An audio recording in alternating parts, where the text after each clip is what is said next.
Hello दोस्तों, एक बार फिर से स्वागत है आपका हमारे यूट्यूब चैनल में। तो दोस्तों, आज हम बात करना चाहेंगे स्वतंत्रता के ऊपर और स्वतंत्रता की अवधारणाएं क्या है और स्वतंत्रता के बारे में जितनी भी बातें हैं वो सारी हम डिटेल से यहाँ पर चर्चा करेंगे। तो सेशन शुरू करने से पहले आप सभी लोगों से निवेदन है दोस्तों कि प्लीज चैनल को सब्सक्राइब करें, लाइक करें, शेयर करें और इन तीनों से महत्वपूर्ण है आप इसको पूरा जरूर देखें। ठीक है। और डिस्क्रिप्शन बॉक्स में आपको हमारा टेलीग्राम चैनल की लिंक मिल जाएगी दोस्तों, जहां पर इसकी सारी पीडीएफ आपको मिलेगी। तो please join the Telegram channel. Okay, तो स्टार्ट करते हैं स्वतंत्रता के ऊपर। तो स्वतंत्रता की जो अवधारणा है दोस्तों, यह बहुत ही पुरानी है। मध्य युग में स्टार्ट हुई मुख्य रूप से, क्योंकि मध्य युग में ही जो धार्मिक आंदोलन थे वो तेजी से विकसित हुए, लोगों के मध्य वैमनस्य तेजी से बढ़े। तो इसी को ध्यान में रखते हुए क्या हुआ, क्या अवधारणा का विकास कहाँ पर हुआ, मध्य युग में हुआ। प्रारंभ में धर्म और समाज के खिलाफ स्वतंत्रता की मांग की। तो शुरुआत दौर में जब स्वतंत्रता का जो कॉन्सेप्ट आया, तो सबसे पहले धर्म और जो समाज होता है उसके खिलाफ स्वतंत्रता की मांग की गई और कहा गया कि जो समाज और धर्म व्यक्ति को क्या करता है, अपने अधीन रखता है, मतलब पूर्णतः अपने अधीन रखता है, अर्थात उसे गुलाम बनाता है, ये कहा गया, समाज और धर्म दोनों। लेकिन 15वीं और 16वीं जो शताब्दी है उसमें स्वतंत्रता का तात्पर्य कुछ अलग हुआ, क्योंकि अब यहाँ तक आते आते क्या हुआ दोस्तों, यहाँ तक 15वीं और 16वीं शताब्दी में जो राजतंत्र प्रमुख था, तो राजतंत्र के खिलाफ लोगों ने स्वतंत्रता का बिगुल बजाया कि हमें इस प्रकार का राजतंत्र नहीं चाहिए, जहाँ पर एक निरंकुश राजा होता है और उसी का बोलबाला रहता है। वह नागरिकों से जिस तरह से चाहे उस प्रकार से शासन कर सकता है, अर्थात उन्हें चाहे तो गुलाम बना सकता है या उन्हें चाहे तो किसी भी प्रकार की सजा दे सकता है। मतलब राजा के हाथ में सारी सत्ता होती थी और लोगों के विचारों पर, उनके जीवन पर पूर्णतः किसका नियंत्रण था, केवल और केवल राजा का। अर्थात लोगों का अपने ऊपर, स्वयं के ऊपर भी किसी भी प्रकार का कोई नियंत्रण नहीं था। ठीक है। आगे चल करके 17वीं शताब्दी के बाद स्वतंत्रता, बहुमत और सरकार के विरोध में प्रकट होने लगी। स्वतंत्रता का मतलब, इसमें यह माना गया कि जो बहुमत और सरकारें होती हैं वह लोगों के विचारों को नियंत्रित करती हैं। किनके विचारों को? तो लोगों के विचारों को क्या करती है, नियंत्रित करती है। ठीक है। आगे चल करके स्वतंत्रता की परिभाषा अलग अलग लोगों ने दी है और ये एग्जाम में बहुत ज्यादा पूछा जाता है दोस्तों, क्योंकि वह एक स्टेटमेंट देता है और आपसे पूछता है कि यह स्टेटमेंट किसका है। तो सिले के अनुसार स्वतंत्रता क्या है दोस्तों? अति शासन का विलोम, मतलब कि जो शासन ज्यादा स्थापित करता है, जो लोगों को पर ज्यादा उनको बांध कर रखता है, उनको बंधन में रखता है, उसके उसका विलोम है, उसका विपरीत है। किसका मतलब? स्वतंत्रता का मतलब। आगे चल करके मेकिन ने बताया, तो मेकिन ये कहते हैं कि स्वतंत्रता सभी प्रतिबंधों का अभाव नहीं है। मतलब आप कहते हैं कि हर प्रकार का जो प्रतिबंध है उसको खत्म कर दिया जाए और लोगों को आजादी दी जाए, पूर्ण रूप से आजादी, वह कुछ भी कर सके, वह कहीं भी जा सके, कुछ भी बोल सके, ये सारी चीजें। लेकिन उनका कहने का मतलब है कि प्रतिबंधों का अभाव नहीं, बल्कि अतार्किक प्रतिबंधों का अभाव। अतार्किक मतलब कि जो कि गलत बातें होती हैं उनका अभाव। आप स्वतंत्र हैं, लेकिन आपको इस प्रकार का बोलने की आजादी नहीं है कि आप क्या करें, किसी के भी स्वतंत्रता छीन सकें, किसी के भी जीवन को घातक बना सकें। इस प्रकार की भाषा ना बोलें कि जिससे कि दूसरों की भावना आहत हो। तो मेकिन का जो व्यू है स्वतंत्रता के संदर्भ में वो बड़ा व्यापक है। आगे जेस मिल का जो कथन आता है, वो जेस मिल, पता है आपको, बहुत बड़े उदारवादी रहे हैं जेस मिल, और ये नकारात्मक स्वतंत्रता के भी जनक है। नकारात्मकता क्यों? क्योंकि ये राज्य को प्रतिबंधित करते हैं कि वह क्या कर दे, हर प्रकार की आजादी दे, मतलब कि किसी भी प्रकार का जो प्रतिबंध है वह समाप्त कर दे। जेस मिल, इनके विचार हम आगे पढ़ेंगे भी सही। तो स्वतंत्रता प्रतिबंधों का अभाव है। प्रतिबंधों के रूप में हर प्रतिबंध दोष है, मतलब आप किसी भी रोक टोक लगाते हैं किसी प्रकार की, तो वह क्या है, बुरी है, अर्थात वह नहीं होनी चाहिए। ये कहते हैं जेस मिल। लोगों को नियंत्रित करने में बेहतर उन्हें अपनी इच्छा पर छोड़ देना चाहिए। तो लोग जिस जिस तरह से जीना चाहें, जिस तरह से अपने विचार प्रकट करना चाहें, वो कर सकते हैं। उन पर किसी भी प्रकार का कोई प्रतिबंध नहीं होना चाहिए, ये जेएस मिल का कहना है। आगे चलते हैं तो स्वतंत्रता का जो शाब्दिक अर्थ निकलता है वो लीवर से निकलता है। लीवर से बना हुआ है, जिसका मतलब होता है बंधनों का अभाव। मतलब किसी प्रकार का बंधन किसी भी व्यक्ति पर नहीं होना चाहिए, उसे हर प्रकार की पूर्ण आजादी होनी चाहिए। वह अपने विचार प्रस्तुत कर सकता है, वह संघ बना सकता है, वह कहीं भी घूम सकता है। जो आर्टिकल हमारे जो हमारे संविधान के आर्टिकल 19 में कहा गया है, वो सारी स्वतंत्रताएं होनी चाहिए। आर्टिकल 21 जो प्राण एवं दैहिक स्वतंत्रता अर्थात जो गरिमामय जीवन की बात करता है, वो सारी स्वतंत्रता इसमें होना चाहिए। जो शोषण के विरुद्ध स्वतंत्रता होनी चाहिए, अर्थात किसी को गुलाम ना बनाया जाए, और राइट टू प्राइवेसी अर्थात निजता का अधिकार होना चाहिए, शादी करने का अधिकार होना चाहिए, अच्छे पेयजल की सुविधा का अधिकार होना चाहिए, अर्थात हर प्रकार का जो बंधन लगाया जाता है लोगों पर, वह बंधन समाप्त होना चाहिए। ये स्वतंत्रता का मतलब निकल के आता है। स्वतंत्रता का विचार आधुनिक युग की देन है, मतलब कि वर्तमान समय की देन है, क्योंकि वर्तमान समय में ज्यादा प्रासंगिक है। क्योंकि पहले तो राजतंत्र हुआ करता था, निरंकुश तंत्र होता था, तो वहां पर आजादी की बहुत बड़ी संकल्पनाएं विकसित नहीं हुई। ये जो संकल्पनाएं विकसित हुई मुख्य रूप से कब हुई? आधुनिक समाज में। ठीक है। लियो स्ट्रॉस एक बहुत बड़े सिद्धांतकार हैं। इनके अनुसार मानव जीवन में ऐसा कोई संबंध नहीं है जिसमें वह दूसरों से संबंधित न हो, अर्थात वह पूरी तरह से मुक्त हो। स्वतंत्रता की व्यापक भावना स्वतंत्रता पर प्रतिबंध की मांग करती है। जैसे फॉर एग्जाम्पल ये बताना चाह रहे हैं लियो स्ट्रॉस जी कि ऐसा कोई भी व्यक्ति नहीं है जो अकेला ही जीवन व्यतीत करता हो या किसी और से संबंधित ना हो, क्योंकि हम समाज में रहते हैं तो समाज में एक दूसरे पर निर्भर रहते हैं, एक दूसरे की जो सहायता के बिना हम जीवन यापन नहीं कर सकते। तो पूरी तरह से मुक्त तो हो ही नहीं सकता व्यक्ति कुल मिलाकर के। वह एक दूसरे की सहायता और एक दूसरे के सहयोग से अपना जीवन यापन करता है, और अगर अपनी स्वतंत्रता भी कायम रख सकता है, वह एक दूसरे के सहयोग से ही रख सकता है। ठीक है। और अगर हम स्वतंत्रता की बात करते हैं तो उस पर कुछ अंकुश भी लगाना जरूरी है। कैसे? फॉर एग्जाम्पल जैसे भाषण देने की आजादी दी जाए, तो ऐसे भाषण न दिए जाए जिससे कि देश या देश में अलगाव पैदा हो जाए, देश में दंगा स्थापित हो जाए। इस प्रकार की स्वतंत्रता कदापि उचित नहीं है। तो ये कहते हैं कि अगर स्वतंत्रता चाहिए तो उसके लिए कुछ प्रतिबंध भी लागू किए जाने चाहिए। ये स्ट्रोट अर्थात ये इस प्रकार से एक पॉजिटिव जो स्वतंत्रता होती है उसकी बारे में बताते हैं लियो स्ट्रॉस। पॉजिटिव का मतलब होता है जहां पर राज्य स्वतंत्रता को प्रतिबंधित करने के लिए या स्वतंत्रता को सही दिशा देने के लिए इंटर करता है, लोगों की स्वतंत्रता पर कुछ निरंकुश लगाता है। जैसे कि बहुत सारे धार्मिक लोग हैं, तो वह क्या करते हैं कि महिलाओं को मंदिरों या मस्जिदों में नहीं जाने देते हैं। तो ये तो उनको स्वतंत्रता है कि वो तो अपनी स्वतंत्रता का पूर्ण प्रयोग कर सकते हैं, परंतु इस स्वतंत्रता की आड़ में वह महिलाओं से भेदभाव करते हैं, बुजुर्गों से भेदभाव करते हैं, आदिवासियों और दलितों से भेदभाव करते हैं। तो ये कदापि उचित नहीं है। अर्थात सरकार को एक ऐसे कानूनों का निर्माण करना चाहिए जो इस प्रकार जो रोकती है, स्वतंत्रता के नाम पर जो दूसरे से भेदभाव करती है, उसका निराकरण कर सके। ठीक है। अब स्वतंत्रता पर जॉन लॉक के क्या विचार है? तो दोस्तों स्वतंत्रता पर जॉन लॉक क्या है, आपको पता है कि एक उदारवादी के जनक माने जाते हैं। तो आपसे एग्जाम में पूछा जा सकता है कि उदारवादी के जनक कौन माने जाते हैं? तो वो माने जाते हैं कौन? John Locke. ओके। अब इनके विचार क्या है? तो लॉक ने स्वतंत्रता के उदारवादी पक्ष की व्याख्या की है, अर्थात ये उदारवादी पक्ष के बारे में बात करते हैं और प्राकृतिक अधिकारों को शामिल करते हैं कि नेचुरल जो लॉ है, हमें नेचुरल राइट्स जो मिले हुए हैं वह महत्वपूर्ण होते हैं, और स्वतंत्रता भी एक प्रकार का क्या है? हमारा नेचुरल राइट है, अर्थात प्राकृतिक अधिकार है, और किसी भी व्यक्ति को उसके प्राकृतिक अधिकारों से वंचित नहीं किया जाना चाहिए। ये बात करते हैं लोग। और उन्होंने स्वतंत्रता को बहुमत के अधीन बताया। बहुमत मतलब ज्यादा जो लोग होते हैं इनके अधीन बताया स्वतंत्रता का मतलब लॉक ने। परंतु इन्होंने एक अच्छी व्याख्या करी, उदारवाद की व्याख्या, और जो स्वतंत्रता होती है उसको प्राकृतिक अधिकार माना। स्वतंत्रता पर अगले विचार आते हैं इनके, तो आते हैं जेस मिल के। जेस मिल बताते हैं उनको, अच्छा इन्होंने अपनी रचना करी थी जिसका नाम था ऐसे ऑन लिबर्टी। ऐसे ऑन लिबर्टी, ऐसे ऑन लिबर्टी 1859 में लिखी गई, और इसमें उन्होंने बताया कि मिल के अनुसार कि विचार, अभिव्यक्ति और भाषण की पूर्ण स्वतंत्रता ही स्वतंत्रता है। मतलब उन्होंने स्वतंत्रता में 3 चीजों को लिया। किसको लिया? एक विचार को लिया फर्स्ट, किसको लिया? विचार को। सेकंड नंबर पर उन्होंने किसको लिया? अभिव्यक्ति को लिया। ठीक है। तीसरे नंबर पर उन्होंने भाषण को लिया।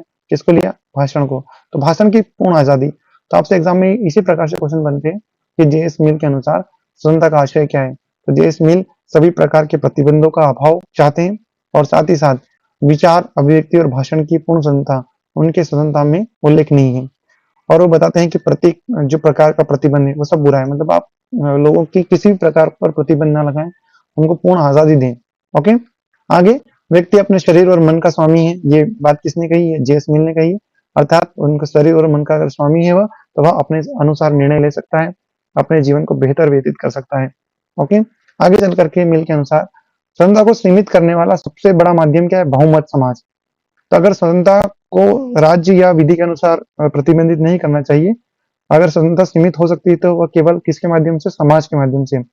अर्थात समाज समाज क्या करता है, लोगों, जैसे कि मान लो कि मुझे आजादी है कुछ भी करने की, मैं तो गलत भी कर सकता हूँ, कोई भी व्यक्ति गलत भी कर सकता है, लेकिन समाज के डर से वह गलत नहीं करता है, वह किसी को गलत नजर से नहीं देखता है, वह चोरी नहीं करता है। क्यों नहीं करता? क्योंकि उसको डर रहता है समाज का। ठीक है, तो समाज क्या करता है, किसी की भी जो क्षमता होती है उस पर अपने आप सीमित कर देता है, जो कि व्यक्ति अपमान के डर से, असम्मान के डर से क्या करता है कि वह ऐसे कुछ कार्य नहीं करता है, अपनी स्वतंत्रता का दुरुपयोग नहीं करता है, जिससे कि दूसरे लोगों को हानि हो, समाज में हमारी क्या हो, समाज में असम्मान की नजर से देखे या कलंक लग जाए, इस प्रकार की कोई भी गतिविधि नहीं करता है। तो मिल कहते हैं कि स्वतंत्रता को सीमित करने का सबसे बड़ा जो माध्यम है दोस्तों, क्या है, वो बहुमत समाज है, राज्य सरकार नहीं। क्योंकि राज्य सरकार चाहे तो कितनी भी प्रयास कर ले और लोगों की स्वतंत्रता को सीमित नहीं कर सकती। अगर सीमित करने का ज्यादा प्रयास किया जाएगा तो विद्रोह उत्पन्न हो जाएगा। मिल के अनुसार स्वतंत्रता व्यक्ति के विकास के लिए आवश्यक है। सही बात है, क्योंकि बिना स्वतंत्रता के व्यक्ति क्या कर सकता है, क्या नहीं कर सकता, अपना पूर्ण व्यक्तित्व का विकास नहीं कर सकता। अगर उसे स्वतंत्रता नहीं जाए शिक्षा प्राप्त करने की, तो वह अशिक्षित रह जाएगा, उसका बौद्धिक विकास नहीं हो पाएगा, उसका मानसिक विकास नहीं हो पाएगा, उसका शारीरिक विकास नहीं हो पाएगा। तो मिल के अनुसार स्वतंत्रता जो है वो प्रत्येक व्यक्ति के विकास के लिए बहुत ही जरूरी होती है, आवश्यक होती है। आगे कहते हैं कि मिल के अनुसार स्वतंत्रता क्या है, सभ्यता के विकास के लिए आवश्यक है। तो सभ्यता का विकास कब हो सकता है, जब स्वतंत्रता होती है। सिंधु घाटी सभ्यता का विकास इतना बेहतर क्यों हो पाया, क्योंकि वहां पर सभी लोग मिलजुल कर रहते थे और वहां पर पूर्ण आजादी थी, स्वतंत्रता थी। इस बात के कयास लगाए जा सकते हैं, तभी इतनी महान सभ्यता का विकास हो पाया होगा। तो मिल के जो विचार है वो अग्रणी भी रहे और पाश्चात्य जो सभ्यताएं थी उनका प्रभाव भी इन पर देखा गया है। ठीक है, आगे चलते हैं। तो स्वतंत्रता पर जो हर्बर्ट स्पेंसर है उनका क्या कहना है।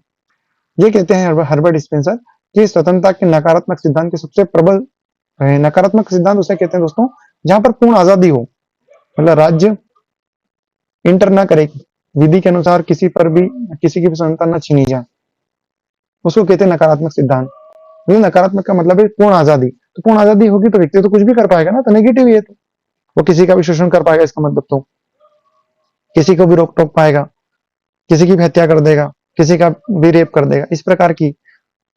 तो ये स्वतंत्रता जो चाहते हैं कि पूर्ण रूप से हो स्वतंत्रता, तो वो नेगेटिव सेंस कहलाता है। अगर स्वतंत्रता पर कुछ प्रतिबंध लगाए जाए जो जरूरी हो, सकारात्मक प्रतिबंध, तो वो होती है पॉजिटिव सिद्धांत। लेकिन हर्बर्ट जो स्पेंसर है वो नकारात्मक सिद्धांत के जनक माने जाते हैं। राज्य को स्वतंत्रता का विरोधी मानते हैं और उनका जो राज्य, हर्बर्ट स्पेंसर का राज्य कैसा राज्य, पुलिस राज्य है, पुलिस राज्य। और पुलिस के केवल दो ही काम बताएं, ऐसा इसका मतलब ये नहीं कि वो लोगों पर गुलामी करेगा या उनका अधीन रखेगा। यहाँ पर पुलिस राज्य का मतलब ये है कि इसके दो कार्य हैं, बाहरी आक्रमणों से रक्षा, जैसे कि फॉर एग्जाम्पल चाइना से, पाकिस्तान से, अमेरिका से, उत्तर कोरिया से, या कोई भी और देश रहा, उससे हमारे देश की रक्षा करना, राज्य की रक्षा करना। और आंतरिक व्यवस्था को बनाए रखना। आंतरिक व्यवस्था मतलब ये कि ऐसा ना हो कि कोई व्यक्ति किसी की क्षमता छीन ले, किसी पर भी अत्याचार करने लग जाए, किसी को भी गुलाम बनाकर रखने लग जाए, तो इस प्रकार की व्यवस्था ना हो, इसलिए पुलिस राज्य चाहते हैं। तो ये कॉन्सेप्ट पूछा गया है कि ऐसे कौन से विचारक है जो पुलिस राज्य की कल्पना करते हैं, या अर्थात पुलिस राज्य चाहते हैं, तो वो है हर्बर्ट स्पेंसर। और पुलिस राज्य के कौन से दो कार्य बताए हैं हर्बर्ट स्पेंसर ने, तो बताएं बाहरी आक्रमण से सुरक्षा करना और आंतरिक व्यवस्था को बनाए रखना। आगे चल करके इनकी जो बात है वो आती है कि इसके अतिरिक्त राज्य जो भी कार्य करेगा वो व्यक्ति की स्वतंत्रता का हनन होगा। मतलब केवल दो कार्य है राज्य के, इसके अलावा जो भी कार्य करेगा वो व्यक्ति की स्वतंत्रता में बाधा माना जाएगा। आगे एडम स्मिथ जो है बताइए, ये तो पूंजीवादी समर्थक रहे और डेविड रिकॉर्डो इनका समर्थन करते हैं। तो स्मिथ और डेविड रिकॉर्डो आर्थिक क्षेत्र में स्वेच्छाचारी सिद्धांत चाहते हैं, मतलब कि इस प्रकार की स्वतंत्रता होना जो अर्थव्यवस्था में बिल्कुल भी इंटर न करे, मतलब पूर्ण आजादी। एडम स्मिथ और डेविड रिकॉर्डो ये जो चाहते हैं कि जो भूमि है, जो श्रम है और जो पूंजी है, उस पर कैसा होना चाहिए, निजी स्वामित्व होना चाहिए, निजी व्यक्ति का स्वामित्व। वो चाहे जितनी भूमि रख सके, जितनी चाहे उतनी दौलत वह इकट्ठी कर सके। परंतु इनके विचार पूंजीवादी जो देश है, अमेरिका, ब्रिटेन वगैरह, फ्रांस वगैरह, यहाँ पर ज्यादा लागू होते हैं। ऐसा क्यों दोस्तों? क्योंकि अगर भूमि और श्रम और पूंजी पर केवल मतलब पूर्ण स्वतंत्रता होगी, तो वो व्यक्ति तो जितनी चाहे उतनी दौलत इकट्ठी कर सकता है।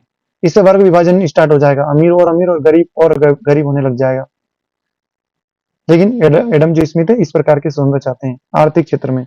ओके, आर्थिक क्रियाओं के परिचालन में किसी प्रकार का हस्तक्षेप का विरोध करते हैं, वह राज्य को हस्तक्षेप करना ही नहीं चाहिए। अगर भारत में ये लागू कर दिया जाए तो केवल मुट्ठी भर लोग ही का ही विकास हो पाएगा, समाज का पूर्ण विकास नहीं हो पाएगा। ठीक है, आगे चलते हैं। स्वतंत्रता के आयाम कौन कौन से हैं? तो पहला आयाम है नागरिक की स्वतंत्रता। तो नागरिक स्वतंत्रता के संबंध में बारकर जो है अपना मत प्रस्तुत करते हैं और कहते हैं कि नागरिक स्वतंत्रता का अर्थ है व्यक्ति को व्यक्ति होने के नाते जो प्राप्त होती है वही स्वतंत्रता है। अर्थात इन्होंने नागरिक स्वतंत्रता के 3 पक्ष रखे हैं। पहला है अभिव्यक्ति और आवागमन की स्वतंत्रता, दूसरा है समझौते की स्वतंत्रता और तीसरी है जीवन, स्वास्थ्य और शरीर को किसी भी बाह्य खतरे से मुक्त रखने की स्वतंत्रता। तो 3 प्रकार की ये स्वतंत्रता की बातें करते हैं। आगे राजनीतिक स्वतंत्रता, तो जो पॉलिटिकल लिबर्टी है उसके बारे में कौन बात करता है? तो इसका अभिप्राय है मतदान, मतलब कि वोटिंग, जो हमारे आर्टिकल 325 और 326 में कहा गया है कि मतदान, मत का दान करना अर्थात वोटिंग करना और वोटिंग के द्वारा अपने जीवन के लिए बेहतर एक राजनेता का चुनना जो क्या कर सके, हमारे जीवन का बेहतर विकास कर सके, जो हमारी स्वतंत्रता को बनाए रख सके, ऐसे व्यक्ति को चुनना जो हमारे अधिकारों की रक्षा करे। तो यहाँ पर राजनीतिक स्वतंत्रता का मतलब है कि मतदान और राजनीतिक जीवन में सहभागिता। तो राजनीतिक जीवन में सहभागिता कैसे हो सकती है? तो या तो कुछ चुनाव लड़ करके और वोटिंग करके और अपने मुद्दों के लिए जो राजनेता आप चुनते हैं जिसको उसको अपने अधिकारों के प्रति ध्यान दिला करके और अपने लिए नीतियों और योजनाओं का निर्माण करवा के। रूसो के अनुसार जो है राजनीतिक स्वतंत्रता का मतलब क्या है? तो रूसो कहते हैं राजनीतिक स्वतंत्रता का आशय है जन प्रभुता का एक अंश होना। राजनीतिक स्वतंत्रता को उपनिवेशवाद एवं साम्राज्यवाद से मुक्ति के रूप में भी देखा जाता है कि साम्राज्यवाद की अगर मुक्ति हो जाएगी, उपनिवेशवाद की मुक्ति, अर्थात जैसे ब्रिटेन ने हमारे यहाँ उपनिवेशवाद बनाया था, हमें हमारे देश पर गुलाम बनाया और हमारे जितने भी संसाधन है उनका उपयोग अपने हित में किया, तो उस उपनिवेश की समाप्ति करना, अर्थात हमारे यहाँ 1947 में उपनिवेशवाद की क्या हो गई? उपनिवेशवाद की मुक्ति हो गई, उपनिवेशवाद से हमारा भारत आजाद हो गया। अगली बातें आती है सामाजिक स्वतंत्रता अर्थात सोशल लिबर्टी। ये किसके बारे में बात करता है? तो ये बहुमत समाज के विरुद्ध प्रत्येक व्यक्ति द्वारा अपनी स्वेच्छा अनुसार कार्य करना ही सामाजिक स्वतंत्रता को मानता है। जाति, धर्म और लिंग के आधार पर भेदभाव का अभाव ही सामाजिक स्वतंत्रता कहलाता है कि किसी भी व्यक्ति से धर्म, जाति या लिंग के आधार पर भेदभाव न किया जाए। अर्थात जाति अर्थात ब्राह्मण, शूद्र, वैश्य और क्षत्रिय, इस आधार पर विभेद को मना करता है। और धर्म धर्म अर्थात हिंदू, मुस्लिम, सिख, ईसाई, इस प्रकार से धर्म के विभेद को मना करता है। और लिंग मतलब स्त्रीलिंग और पुल्लिंग, किसी भी लिंग के आधार पर भेदभाव को मना ही करता है। आर्थिक स्वतंत्रता, तो व्यक्ति को रोजगार या न्यूनतम रोजगार की सुनिश्चितता एवं समाज के अभावग्रस्त लोगों के लिए न्यूनतम आर्थिक आवश्यकताओं की पूर्ति करना। जैसे गरीब लोग हैं जिनके पास रोजगार नहीं है उनको रोजगार उपलब्ध कराना, जिनके पास खाने के लिए अन्न नहीं है उनको अन्न उपलब्ध कराना, अच्छा मकान आदि अवसर उपलब्ध कराना ही आर्थिक स्वतंत्रता कहलाता है। ठीक है, तो दोस्तों आज के सेशन यहीं तक, तो मिलते हैं कल। तो प्लीज दोस्तों लाइक करें, शेयर करें और सब्सक्राइब करें और हमारा जो टेलीग्राम चैनल है उसको आप ज्वाइन करें, जिसका जिसका जो लिंक है आपको आप हमारे डिस्क्रिप्शन बॉक्स में मिल जाएगी। तो प्लीज आप ज्वाइन करें क्योंकि सारी पीडीएफ आपको वहीं पर मिलेगी। धन्यवाद। ईश्वर आप सभी लोगों को सफल बनाए।